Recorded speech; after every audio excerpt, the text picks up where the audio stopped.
Hey guys, welcome to MathTech. Today we'll be learning how to remove someone from a Telegram group, and now let's dive right in. Now to remove someone from Telegram group, first open up your Telegram app on your phone. And after opening your Telegram app, guys, open up the chat box of the group from which you want to remove someone or a contact. And after opening the chat box of the group, guys, at the top of the screen, guys, you can see the name of that group. Now in order to remove someone from a group, you must be an administrator on that group. And with that being said, let's tap on the name of the group. And over here you will be able to view all of the members on this group, like this guy is over here. And now in order to remove someone, tap and hold on the contact whom you want to remove from that group, and you can see the remove from group option up here for us. Tap on remove from group and that person will be removed from the group immediately. And with that being said, guys, this is how to remove someone from a Telegram group.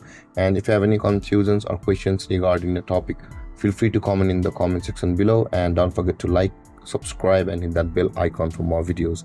Thank you for watching, guys. Peace.